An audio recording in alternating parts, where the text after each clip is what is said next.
Hi, folks, and welcome to Political Frenemies. We are the podcast where a Conservative and a Liberal Democrat, and our guest who we'll come to in a moment, debate the politics of the week, and sometimes quite robustly, but remain friends at the end. How's about that? So I'm Mathew Hulbert. I'm a Lib Dem activist and former councillor. The other guy over there on the side of the screen is Chris Newton, Dr. Chris Newton, no doubt, PhD, not medical, academic and former Conservative advisor. The last time they were in opposition. Chris, how are you, sir? I'm good. Yeah, I'm really good. Yeah, how are you, sir? Well, carrying on. I must admit, it's been a busy old day, and then I rushed back to record this podcast. But of course, there's nothing more that I'd prefer to be doing on a Friday night. And I'm really thrilled with our guest this week. Well, of course I would be. She is a fellow Liberal Democrat, part of my wonderful Lib Dem family.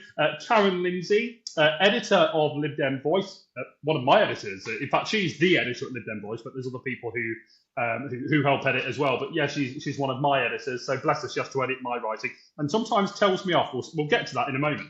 And also the Scottish Liberal Democrats social security spokesperson. And Caron, me and Chris were saying just before that actually you're our first official spokesperson of a party to be on. So congratulations. Oh, wow. And the first woman, I understand. And the first woman. And I have to say, I mean, Chris doesn't bother about, quotas or equality or anything like that. But yeah, I mean, I do feel pretty ashamed that this is in fact episode 30 and you're our first woman on. So we will be rectifying that. Yeah. Glad to hear it. Quite right. I'm looking forward to that. So how are you, Caron? Are you well? I am very well, thank you. Busy day at work, and I'm very excited because my son is coming home from university for his reading week tonight. So. Oh, great. Where is he at? He is on the Isle of Skye. Oh, lovely. I can hear your dog there. Oh dear. I thought I'd got to the corner of the house that was furthest away from them. It's a lovely sound. It's okay. So obviously, Caron, me and you know each other kind of old, if I can put it like that. And it was great to see you at the Dem conference the other week. I'll let you in on something here. Dr. Newton there likes to ever so slightly take the Michael out of the Lib Dem. So we need to get our own back this week, I think. Yes, you, sir. Yes. I thought the reason why Caron's on is because you couldn't cope on your own against me, so you needed another Lib Dem. Yeah, a bit of backup. Yeah, quite right. To back you up. Yeah. Oh, Matthew's well used to arguing with me. As am I, given that my dad is a member of the Conservative Party. There you go, Chris. Well, I mean, what I've discovered since doing this podcast with Chris, and also since going on to talk and other things, is that actually, just because, I mean, there are some awful people, it's true, but most people, just because they hold a different point of view, does not make them like the devil,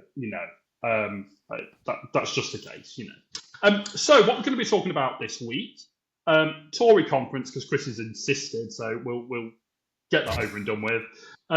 Then, especially as with you obviously being on, Caron, state of the Lib Dems at the moment, how we're faring against the Tories in particular, but perhaps also against Labour. The Green membership surged. No doubt the Greens are having a moment at the moment, so we'll talk about that under their new leadership. And then something which we've just been talking before we came on, and me and Caron don't know especially lot about this, but Dr. Chris promises us that he does, and that is the Chinese spy trial, which is very big news, so we definitely want to talk about that. So if everyone is ready, we'll give it a go. Great, folks. So let's start off with Tory conference. So come on then, Dr. Newton. You've obviously been paying a lot of attention to this. A good week or a bad week? Some pluses and some minuses, right? Yeah, I think overall, by the end of the conference, I think the Tories sort of ended it with, slightly cheerier, a lot cheerier, I think, a lot happier. There are different elements to the conference, and as you say, lots of positives and negatives. Now, last week I was, I was pretty pessimistic about conference. So I think that sort of came across, and I did say that this was crunch time, and that Kemi Badenoch needed to pull an outstanding conference speech out of the bag. And I think not her speech on Sunday, but the main speech on the Wednesday, I think that was as good as she's going to get. Actually, I think it was. I think she pleasantly surprised a lot of people. I think the speech was very good. There was lots of funny lines. There was lots of policy in throughout the week as well, and you can see that Kemi was presenting herself as, a very serious sort of figure with lots of policy ideas, and she delivered the speech well. Now, was it a sort of a Caron-esque kind of speech or a Blair-esque kind of speech? No, she's never going to be David Cameron. She isn't known for her oratory skills, but she played to her strengths. She presented in the way in which she knows how to present, and she did it very effectively. So I think we started the week, and I think a lot of people were thinking, well, this was the beginning of the end. I think she's given herself a bit more time. It's not a complete, she hasn't completely turned things around. She now has to translate this positive speech into something more sustainable, into something that translates in the polls, and we're still yet to see that. But I think she's going to give, especially Conservatives, especially disillusioned Conservatives, she's given the Conservatives another opportunity to give her a second look, or even a first look, because she hasn't up until now made an impact that people have taken much notice of her. So I think, I don't know whether you agree with that, but I think she's starting to show some of her potential there. But the question is it too little, too late? We'll have to see. Yeah, well, I'll just bide my thoughts for a moment. Caron, did you get to see the speech?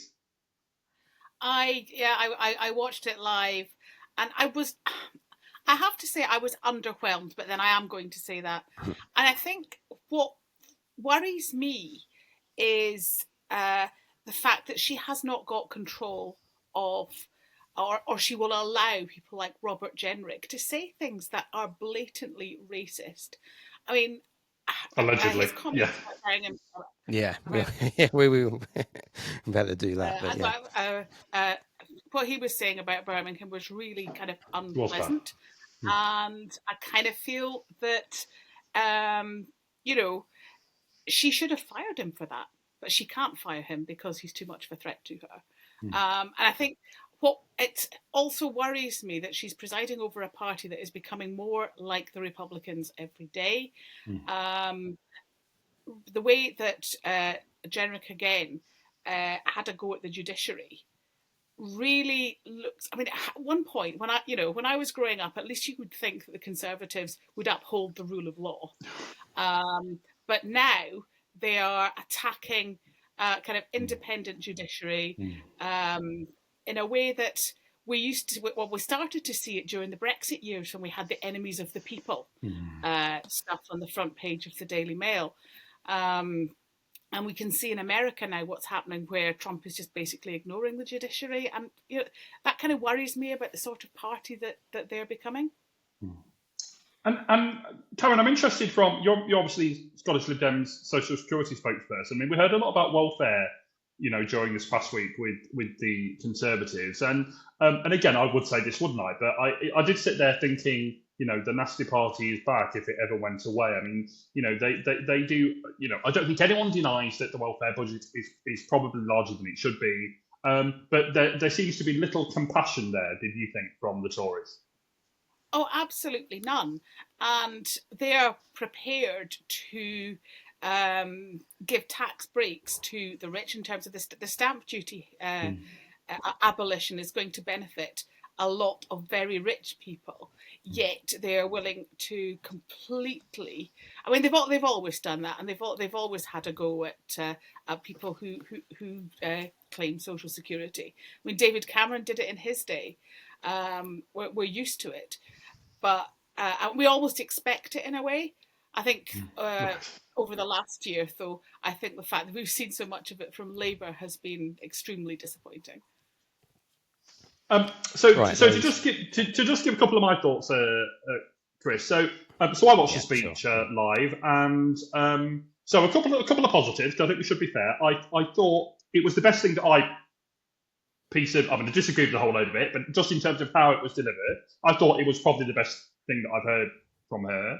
I thought I even managed to smile at one or two of her kind of self-deprecating jokes, etc. I thought, yeah, I thought she showed more of herself as a real person, and I think she clearly needed to do that. And I thought, in some respects, she managed to do that better than Keir Starmer has yet managed to do that. So those are the pluses.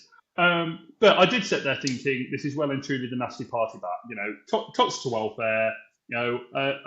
Attacks on kind of inverted commas kind of foreigners and all of that. Attacks on the foreign aid budget. I just kind of thought, this is the party that just wants to it feels like almost a trope to say it, but the Tories just keep leaning into their tropes just lately. That that they are this nasty party. And that may help them. That may help them in terms of getting some votes back from Reform, Chris. But what it doesn't do at all, there seems to be no focus this week on the fact that the Lib Dems took scores of seats off them at the last election and plan to take scores more off them at the next election. And there seemed to be no concentration on, on kind of more One Nation leaning Tory voters at all. Yeah, just I mean, there's a lot. there's a lot there, and yeah, I mean, I expect you to to make the points that you've made. So let's take some of them in turn. Firstly, on the welfare issue, I do understand your point. I think there is a way in which the Tories have to present their case and their argument. We have discussed before, Mathew, about yes, we're in agreement that that welfare is abused. It's not to say that everybody abuses it. Very small minority, but it has but that has to be addressed because again, if we're talking about fairness, then it is not fair that people who aren't entitled to those benefits are getting them at the expense of people who are entitled to them, and which the money would be fair. So I would say that is the moral case for welfare reform, but it shouldn't be presented in the way, or indeed the policy shouldn't be presented in the way in which it scares people. And we have a mutual friend who was put off by the Tories by the way in which they presented their policy at the last general election. In terms of the point about the judiciary, I would. You've got to in for activist judges, haven't you, Chris? Yeah, I would say, I mean, if you make the observation, and of course you're going to disagree with me on this, but if you make the observation that the judiciary are not making consistent decisions, and that you suspect that there is some degree of sort of two-tier nature of the decisions, and that there is some degree of politicization of the institutions, then I don't think you shouldn't not call it out just because it's the judiciary and they're above reproach. But they're not above reproach. They're liable to be criticised. So I think and it's important that we do. If we see an institution that doesn't fulfil its impartial obligations, then I think it is incumbent, whether it's on the left or the right. If judges started to make decisions that favoured the right and Conservatives and gave Conservatives more lenient sentences, then you would rightly call it out. So I think it's a little bit unfair, to criticise them on that basis. But what Jenrick ultimately said is that he wants to restore impartiality to the judiciary, and that's why he Impartiality, wants yeah. to restore. That's why he wants to restore. He wants to restore the full office of the Lord Chancellor, but also have a obligation and reaffirm that obligation that they should make impartial decisions and there shouldn't be any political nature to the decisions that they make. Do you want to answer my point, though, Chris, on the fact that it seemed to be, from my perspective, all the focus on, the right wing and the reform element, without any apparent recognition, they lost scores of seats to the Lib Dems and could well be set to do exactly the same at the next election. Again, we've kind of debated this. Is that can given that politics is more fragmented now, can you square the circle, or is the better kind of strategy is to pick an identity, is to pick a side, and to pursue that coalition in which you want to pursue, and I do believe that the best coalition that the Conservatives could pursue, and it's borne out by historical experience, is the working class socially conservative vote.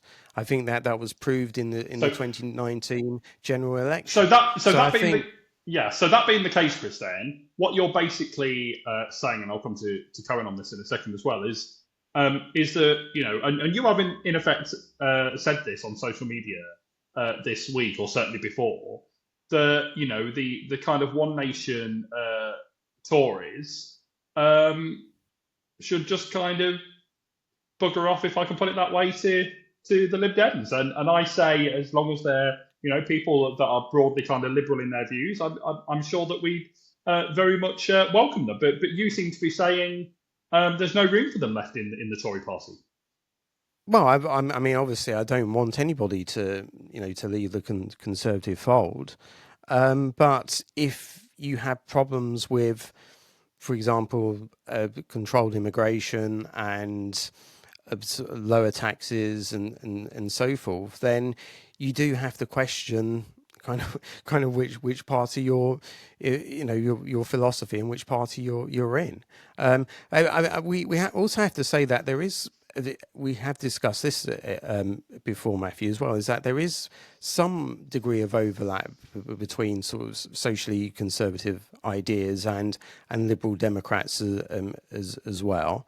In terms of, I think polling suggests that a lot of Lib Dems. There was a poll. I mean, it's years ago now, but more in favour of less immigration, that kind of thing. There was a poll that found that I think it was Lib Dem voters rather than members. But yeah, that's what I meant. Yeah, I mean, the majority of Lib Dem voters in that poll did say that they read the Daily Mail. So I mean, take from that what you will. But it's interesting, Caron, isn't it? That obviously we saw this week a Lib Dem van literally parked outside the Tory conference, trying to make that appeal to one nation Conservatives. Now, I mean, I wasn't a massive fan of it, but I guess you can understand perhaps why the party did it on that respect. Oh, absolutely. I mean, it made sense on the day of the Tory party conference to say, if you think this party has left you and you're a liberal, you're kind of internationalist, you're kind of pro-European, there is a home for you in the Liberal Democrats. And of course that's the case. Up here in Scotland, we welcomed Jamie Green as our 5th MSP earlier this year. Right, and great guy. He just seems so. I don't know if you met him at conference, but he absolutely did. So happy. He is living his best life in the Lib Dems. I think he feels at home. And it's it's an incredibly difficult thing, I think, to leave to leave your party. But I think he has found himself quite at home in the Lib Dems. He's doing great stuff. He's already amended the law to get better support for victims as a Liberal Democrat, and it's great. So there is room for people like Jamie in our party. However, I think that if we focus exclusively on attracting Conservatives, you have to kind of look as well how other people will read that, and will they read it as we want to be a kind of one nation Conservative party, and actually we absolutely do not want to be any sort of Conservative party. I mean, we are a radical, reforming, planet-saving, freedom-loving party, and we should be singing about that from the rooftops. And we have got as much, I think, in common with people in the Labour Party, the Greens, now that Zach Polanski has made Jeremy Corbyn redundant.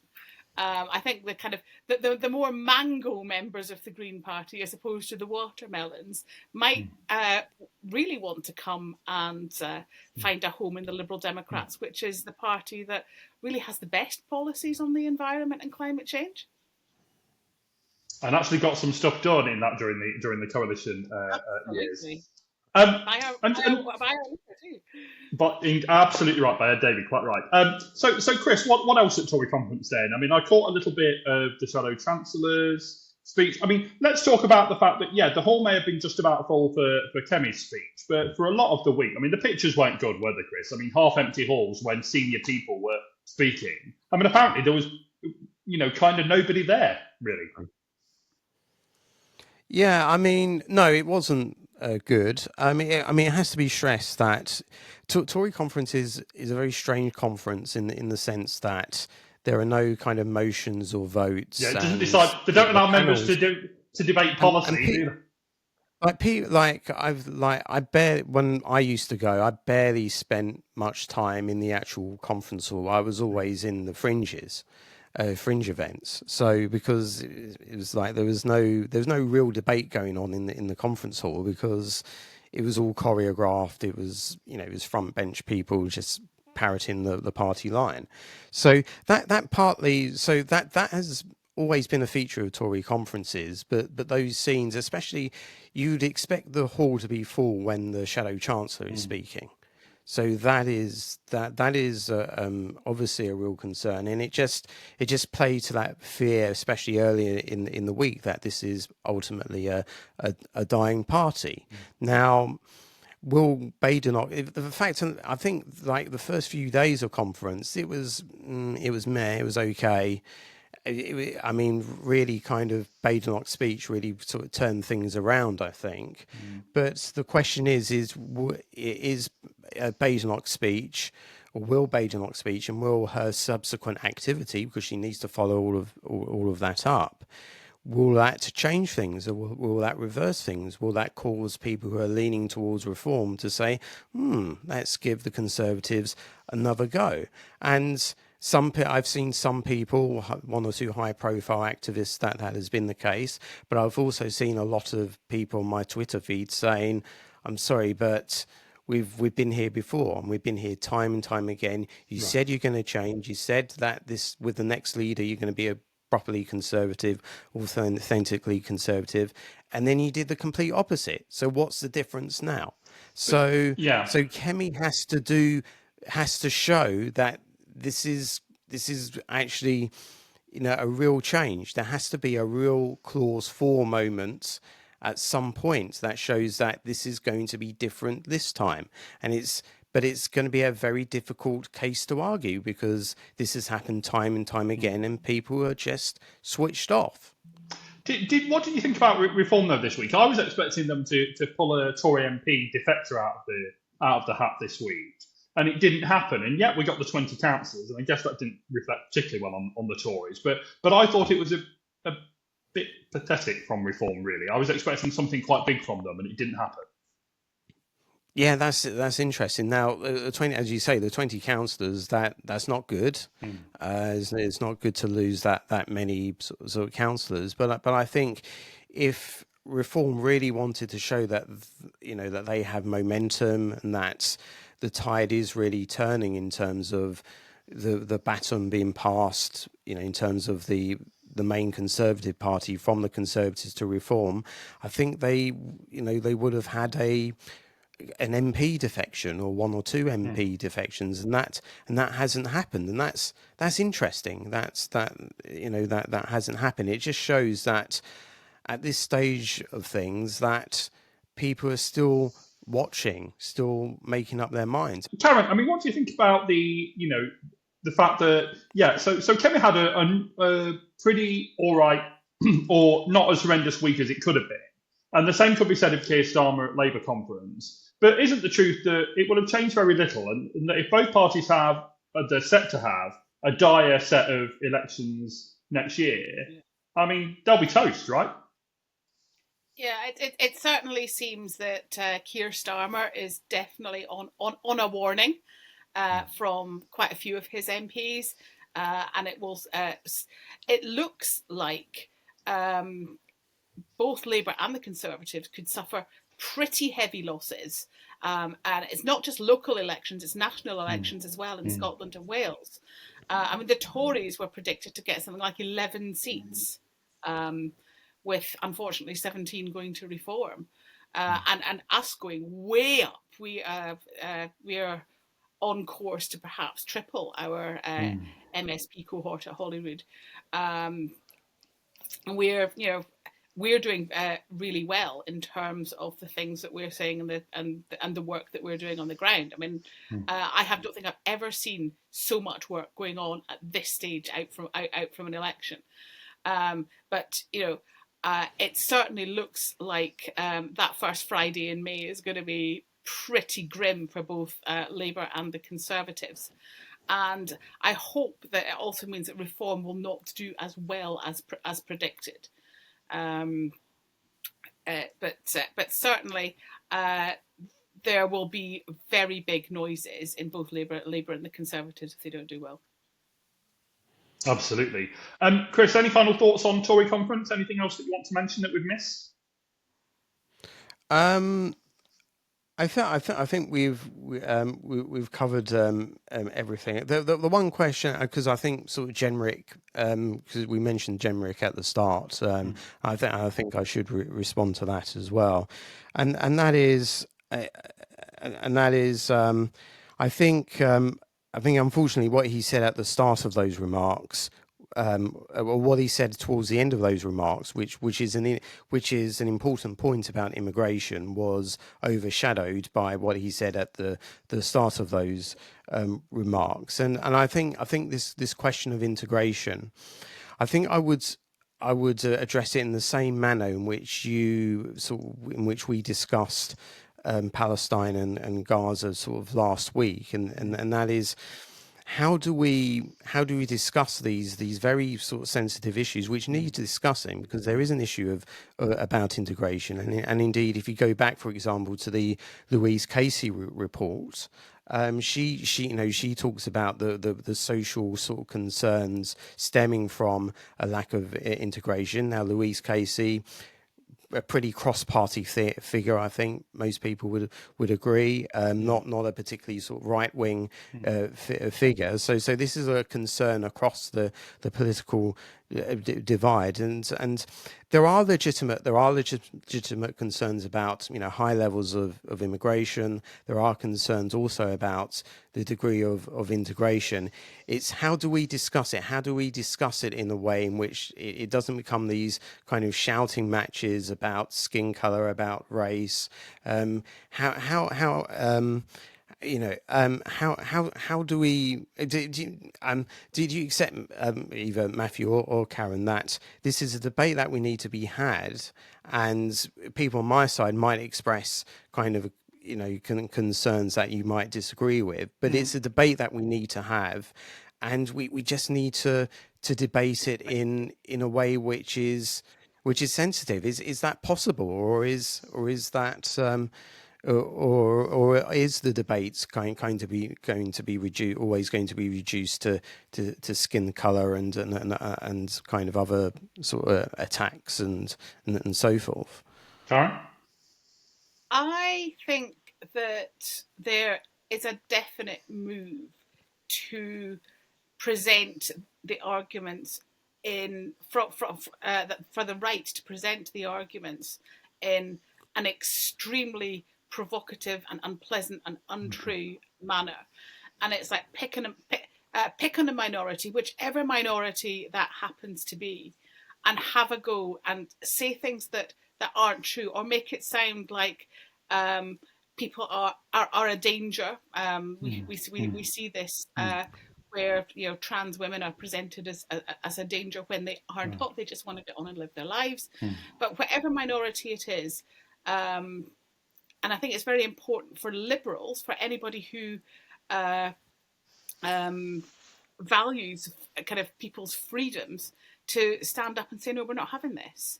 Actually, people should be free to live their own lives in a peaceful way, in whatever way they want. And we should not, we really shouldn't entertain and pander to these kind of assertions coming from the right. And I obviously agree with that. So, but there are issues that are legitimate concerns, like, for example, like last week, the issue of Islamist radicalization. Now, obviously, not it doesn't. We can't tarnish a whole whole group with that, but there is a legitimate concern that needs to be addressed there, given what we know about the Manchester terrorist attack this week, and there are other issues that also are, for example, the rape gangs as well. There are legitimate issues that need to be discussed, but of course they have to be discussed in a way which doesn't tarnish everybody with the same brush. And do you accept, Chris, that Robert Jenrick's comments, which I think he thought he was making in private, which is perhaps why he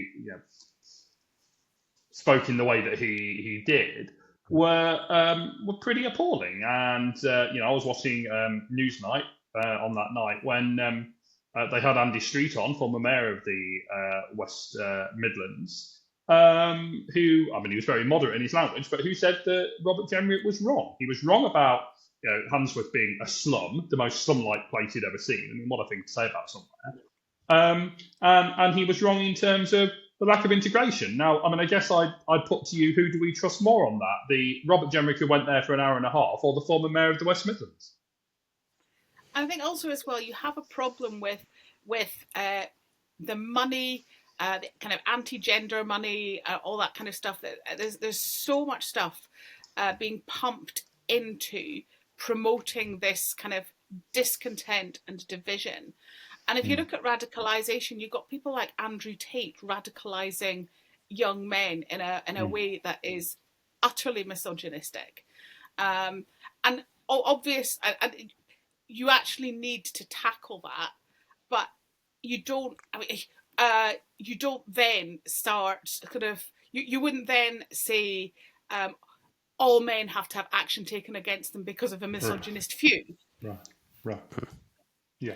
Yeah, just very quickly, because I know you want to move on. I think in relation to Houndsworth, I think that's the place. If you look at the video, then it's not good, right? There's kind of rubbish all over the place, and I don't think Jenrick, well, there was fly tipping. I think Jenrick was highlighting the fly tipping in the video, and I think the point in the video was that I think there was strikes going on then, and the council was just not doing anything to clear the rubbish up. So that's why clear. I think. But therefore, Chris, that is, and obviously Birmingham's had its finishes. We know it has. But that is clearly not that. That is a particular set of circumstances, then, isn't it? That is not reflective necessarily of how that area normally is, right? Presumably, I don't know that area at all. I can't. No, and neither does Robert Jenrick, and that's the whole point. I'd also, if we're being fair as well, yes, there are, of course, there are elements of the right that talk about race in a unacceptable way, but also the left in recent years have also embraced, for example, critical race theory. again, they have also they've all again, if we're talking about observations with regards to how many people of certain skin color in a particular room, so you can't turn around and you can't say kind of an observation about how many white people and how many non-white people in the room is good when the left says it, but not good when the right points it out as from the other way around. So I mean, so we all have yeah. a responsibility here to talk about race in a responsible way. We absolutely do, but I think it's just like people's brains are wired differently because I never think to myself, like on the tube or anywhere. I never think to myself, right? How many non-white faces? I just don't think about that. These are human beings, and so I don't quite understand. And also, either. yeah, well, good, and it's interesting actually about Robert Jenrick because I won't say who, but I was speaking to someone about him who said that he came in all Cameroon-esque and all this great kind of moderate, kind of almost liberal figure, and people wonder now whether he has had a kind of Damascene conversion to this kind of right-wing nonsense, or whether actually he's cosplaying it because he thinks that it'll get him to the leadership of the Tory party. And actually, I think the latter is worse. I think that if he really believes it, then okay, you can disagree with him, but it's what he believes. But actually, if it's just a bit of an act, a mask that he's putting on, that's worse, isn't it? Yeah, I mean, I don't know him. I don't know which is true. There are elements. There are some elements that are suspicious of that. But I believe that all politicians should be authentic and should speak what they believe in. And I hope that that his change in position is a genuine change as opposed to something that's cynical, that's hopefully one day going to lead to the leadership. So I would agree with that.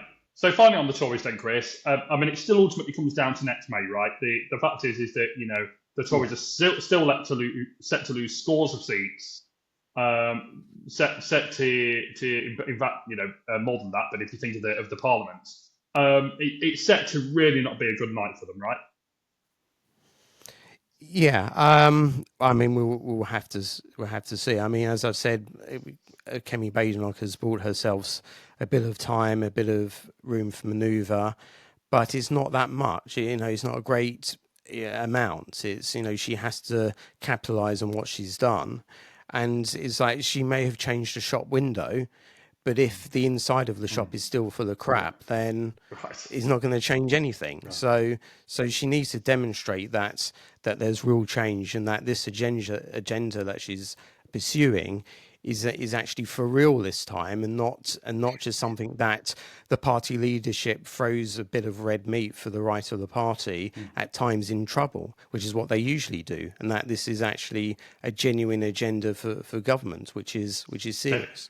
Okay, lovely. So let's move on to the Lib Dems then, and Caron. I mean, it's interesting actually because I do kind of question myself as to whether I'm the one who's wrong, and if I am, then I'll hold my hands up.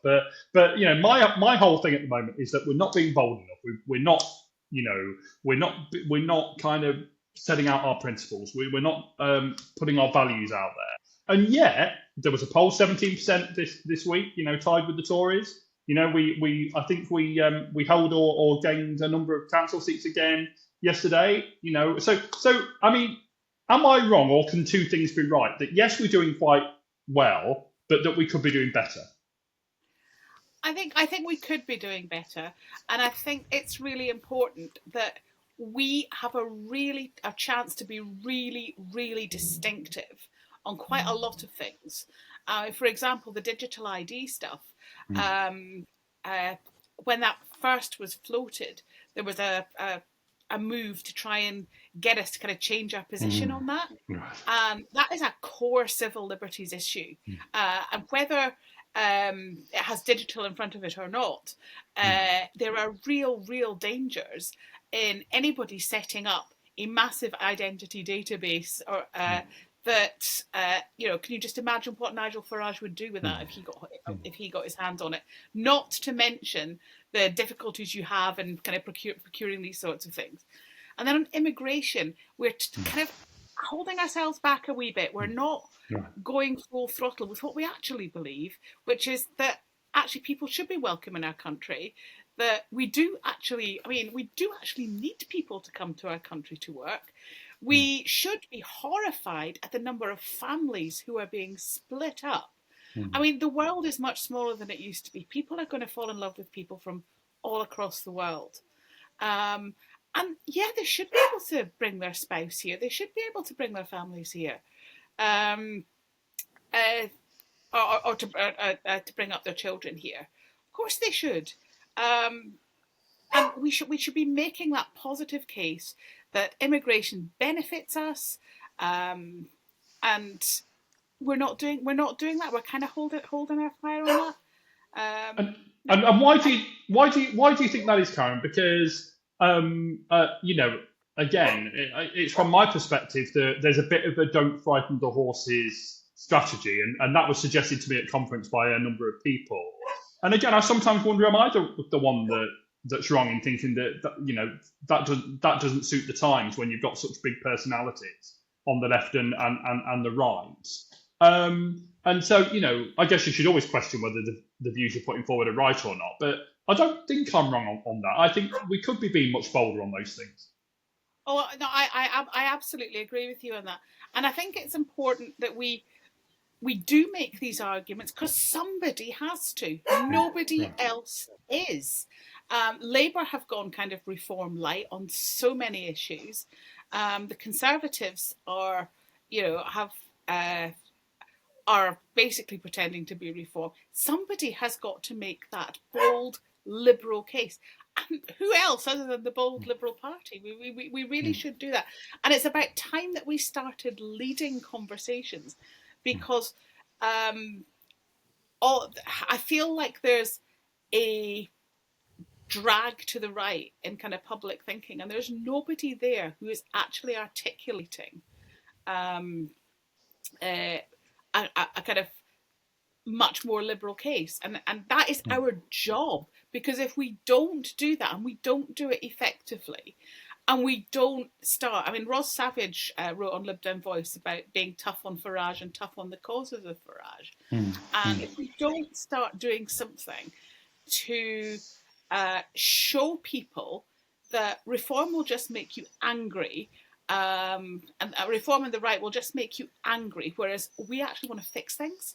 We actually want to make people's lives actually tangibly better by making sure that people, can provide for themselves, that they've got somewhere safe and secure to call home. I mean, those should not be kind of seen as ambitious for a society. For me, that's kind of a core function of what a government does, and we really need to be saying, well, these others will just make you angry and feel bad and divided, whereas we want to bring people together and we want to get this country back on the right track.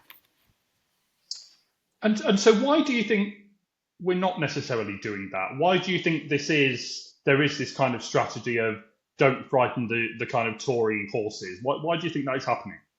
I mean, partly because I think that we had a brilliant result. We had a much better than expected result in the general election. And I think we're attributing that more to our strategy, which was pretty much that in the between 2019 and 2024.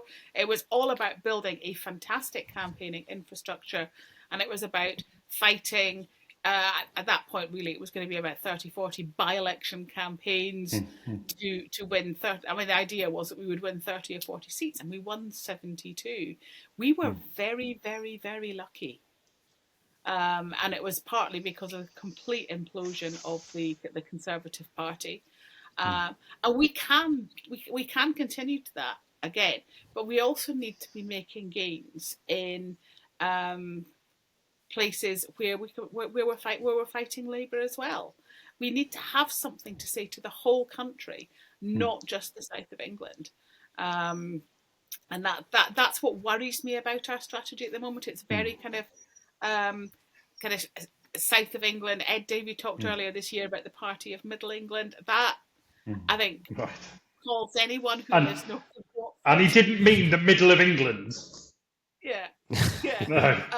I think that caused a lot of us to kind of take in our breath. But no, I mean, I think the party has done extremely well in kind of professionalising itself and its campaigning even better than it was before. In the past 5 years, but we actually need to build that narrative of who we are, what we're about, how we're going to make people's lives better, and we need to do it in a way that really, really connects to people. And do you think that, if I can put it this way, that, I think there's occasionally, I hear it, and I'm sure you do, Caron, that there's occasionally kind of private rumblings from some of our MPs. I mean, do you think that some of those might go public if things don't start to change? I think that, I mean, again, it's leaders do not get deference in the Liberal Democrats. They never have, and they never will, and they never should. Willie Rennie described us once as a party that doesn't want to be led. And that's, we are fairly... we're fairly open about having a good argument. I think that maybe you saw from the election of somebody of Stefan Caron as the parliamentary party chair, who beat kind of Ed Davies' favoured candidate to that role just before the summer. I think. There are a few kind of rumblings, but there's nothing serious, I don't think. Right. I think that people can speak their minds in this party, and I think that's quite good, because the good thing about the Lib Dems, it's very hard to factionalise us. We can all have a really good argument and then go to the pub afterwards. Absolutely, and we love doing that, and that's one of the great joys of common. And look, I thought, I was at conference for a couple of days, and obviously saw you, Caron, and it was a great time, and I think the party's in a good mood. But again, May will be pivotal, right? I mean, if we do as well as is predicted in Scotland, hopefully get more than one Welsh member of the Senedd, and do well again in the local council elections, then perhaps some of these rumblings will dissipate. But I think for me, it's just, I'm not saying that we need a kind of Farage-esque character or even a Polanski-esque character, but I just think we sometimes think, Caron, that we're easy to ignore given there are such characters like that in the other parties. Yeah. I think we're pulling too many of our punches, and we've got a lot that we can say that would brighten the political mood and would kind of talk to bringing people together and people's positive emotions. And we're not seeing that in politics at the moment. Chris? I think what you need is for Ed Davey to make some serious kind of set piece speeches and less of the messing around in theme parks and water parks and things. Yeah. Well, you say that, Chris, but during the election, I was talking to my family who are not really that political, and they did not know about Rishi Sunak going to the Titanic Quarter. They did not know about what he said about football. They didn't really know about the rain. They didn't know about any of the kind of great Tory muck-ups. But they did know that Ed Davey went down a water slide, and they knew that he was talking about mental health when he did it. Okay. So I kind of feel there's a place for that. And it did make us all smile in a good way, I think. I mean, I don't think every stunt has been 100% effective. You've got to be really, really careful about what you're saying and how you depict it. But our Leaders Tour team were absolute geniuses during the election, and I kind of think it suited Ed as well. And I kind of think if it's working, keep going with it. And I have to say as well, that I thought, sorry, Chris, if I can just say this quickly before I forget it. I thought that combined with the Party Political broadcast, which I thought was one of the best I've ever seen, was quite something. Yeah. I mean, I'm Yeah, an old cynic, and I was in tears. I do think that, I mean, the next election is going to, I mean, the Lib Dems will probably have a real pitch for who, for the leader to be sort of deputy prime minister, and maybe under those circumstances, the strategy does need to change. Yeah, I mean, again, you know, it's I mean, part. Look, I'll be honest. I mean, I think, you know, part of what my role is as a kind of quote unquote commentator is to try and push the party to where I prefer to see them be. That doesn't mean they have to do that. That's just me. That's just me giving my you know, my views. And people got very hot under the collar this week. Some people on good old Lib Dem Voice, who, because I mean, I was really just making a point rather than really wanting this. Of course, I don't really want us to go down to 30 MPs, but I was just making the point that from a strategy perspective, I personally prefer to see fewer MPs who felt more able to speak out in the way that Caron has suggested, than you know, having 72 and us not necessarily be prepared to do that. But of course, I don't want us to have fewer MPs. So I wasn't. Anyway, people got very hot under the collar about that. But I yeah, I'd like to see us have hundreds who speak their minds, and I think that's possible. Yeah, absolutely. I think that's fine on the Lib Dems then. Let's turn to the Greens. Now, they're clearly having a moment, right? And I'll be honest with you, Caron, to come back to you again. I mean, in a sense, you know, Zach Polanski is doing some of what you're talking about there. It's just he's doing it for the Greens, right? And you know, he obviously, many will disagree with him, many will agree, but he's staking out territory for the Greens and being unashamed in talking about what they believe in. And I guess some might consider that a risky strategy, but at least people know where he stands. And it's a bit more of that kind of thing that I'd like to see the Lib Dems do. Yeah, but if I mean, let's face it, he's just become leader. He's bright and shiny and new. He's everywhere. They've just had a big conference. You know, this is the time where they're going to attract. If they can't attract members at this time, then you know, what are they doing? But I think that they will come under scrutiny, and they passed some pretty left of Corbyn stuff at their conference. So I think as they come under scrutiny, and I think as well, as I said earlier, there are people in the Greens who are kind of like mangoes, they're the more liberal types, and there's the watermelons who are the more socialist. And as the watermelons kind of take over, I think some of the mangoes will think, and I think that they will come, they're more likely to come to us. And actually, there's a lot of our policy chimes with what they want. So I kind of think there are opportunities for us with the Greens. Yeah, absolutely, and I agree. And I think, in a sense, the Greens have chosen. I mean, they had quite the contest for their leadership, and it really was Zach with this eco-socialism, eco-populism, against the more kind of leafy green, you know, people. And the Greens overwhelmingly have made their choice, and they have to kind of live with that now for good or for ill. But you know, I mean, I know Zach of old from his time in the Lib Dems. You know, he appears to have gone on quite a journey, but there's no doubt that in his own way he is effective, right?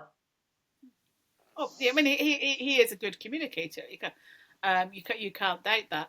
But it's going to be about substance as well as style, I think. Yeah, absolutely. Chris?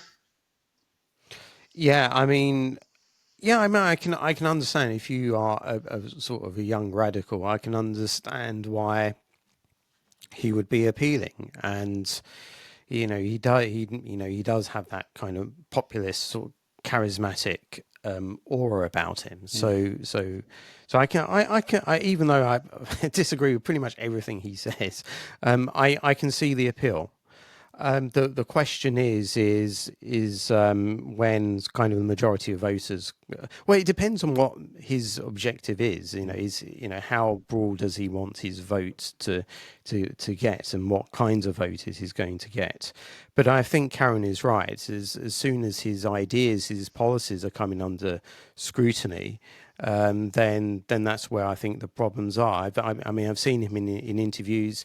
He gives a good interview, but when he's put under scrutiny, he does kind of unravel a bit.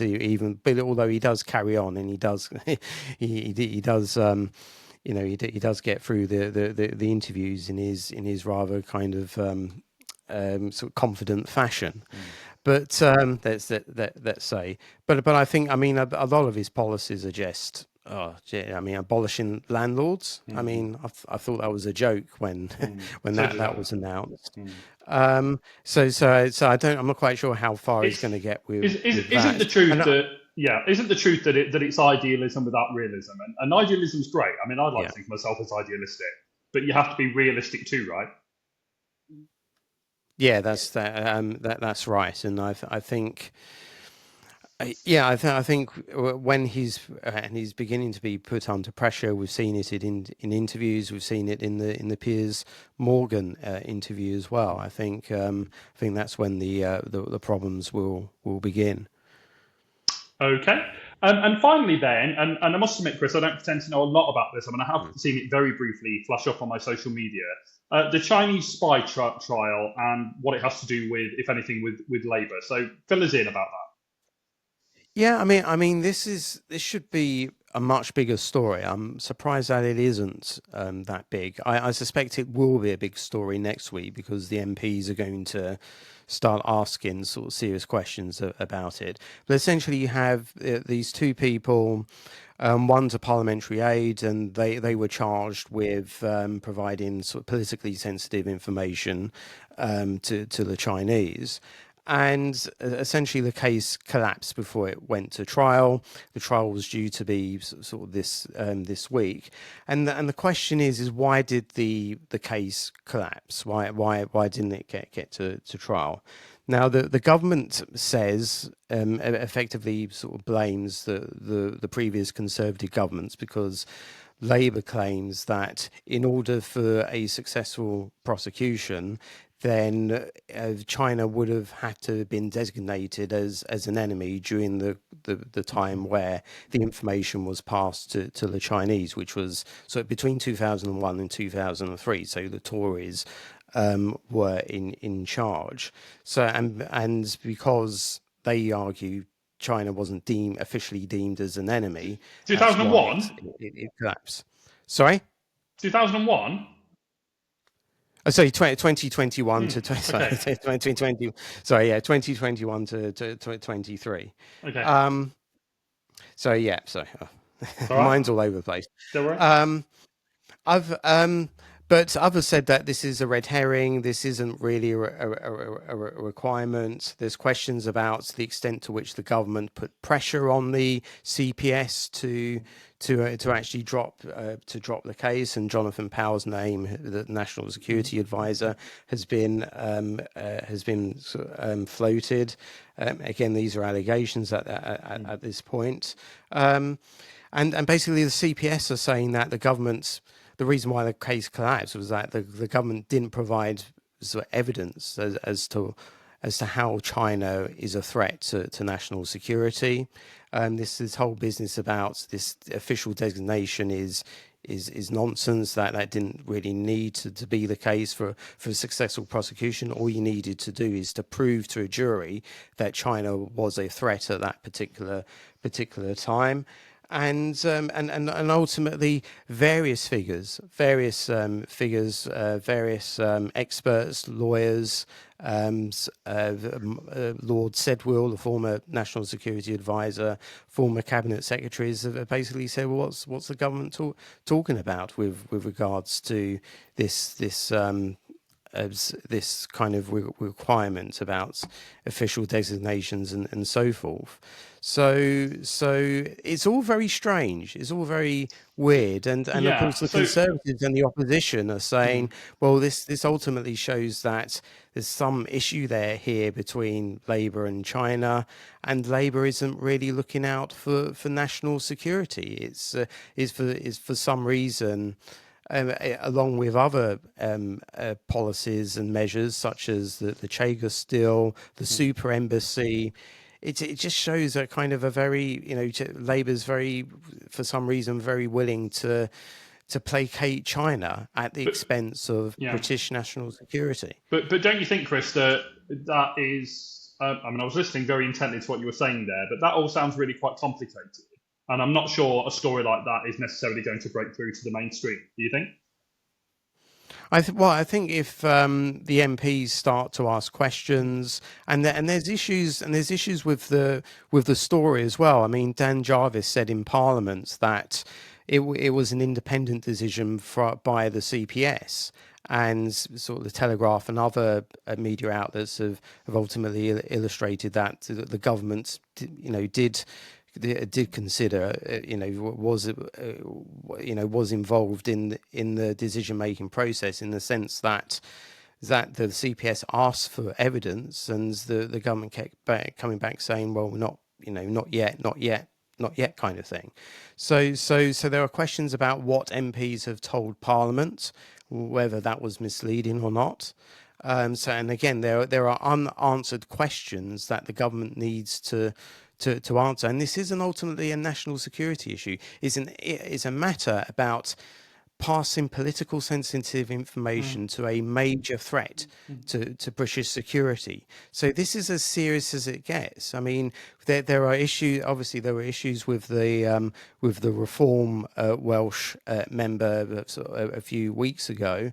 But this involves a national security advisor, and so it's extremely serious. So I suspect that if the Foreign Affairs Select Committee, continues to probe questions, if MPs, if there's an urgent question about this when Parliament comes back, this should go up the political agenda. Well, there needs. I agree, and there needs to be an urgent question about the Reform guy Nathan Gill as well, which hasn't got anywhere near the coverage that it should have got, in my opinion. Caron? Yeah, I mean, we were talking just now about the Lib Dems not being robust enough in what we're saying. Actually, our comment from Callum Miller, who's our Foreign Affairs spokesperson, he's really gone for them. Just basically saying that Labour's campaign of cozying up to Xi is actively threatening our national security. It's time that the government grew a backbone in its dealings with China. It's wrong not to recognise the threat, and we should reverse the decision not to put them on the Foreign Influence Registration Scheme.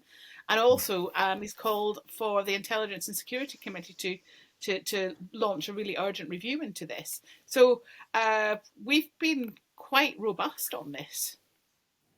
A rare moment of agreement between the Lib Dems and the Conservatives. Quite right.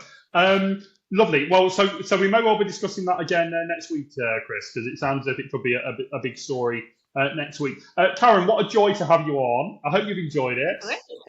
It's been fantastic. Cool. I've really enjoyed it. Well, thanks so much for coming on, and yeah, I'm sure we'll have you on again. And yeah, really good of you. And Chris, I shall see you next week. In actual fact, we'll let people into a secret. On the day that we're recording this on Friday, I shall see Chris tomorrow. We're actually meeting up in person because we are actually friends. Yes, I'm doing as we're recording this on Friday. Obviously, people will see and listen to this throughout the week, but yes, I'm on good old Talk TV with Peter Caldwell in the morning. And then I shall be allowing Dr. Chris Newton to buy me a coffee after that. And I'll give you the benefit. I'll give you my pearls of wisdom. God, pearls of wisdom. Oh, dearie me, honestly. So yeah, folks, please do all the internet things. Please like, please subscribe, please tell your friends. Our numbers are ticking up, which is fantastic, and we really appreciate that. And then. I don't want to say too much yet because it's got to be confirmed, but look out for our guests next week. Follow us on Follow us on Twitter or X, if you really must call it that, at Poll Frenemies, about our guests next week. You might be quite surprised. So from me, from Chris, and from Caron, it's goodbye, and we'll see you next week on Political Frenemies.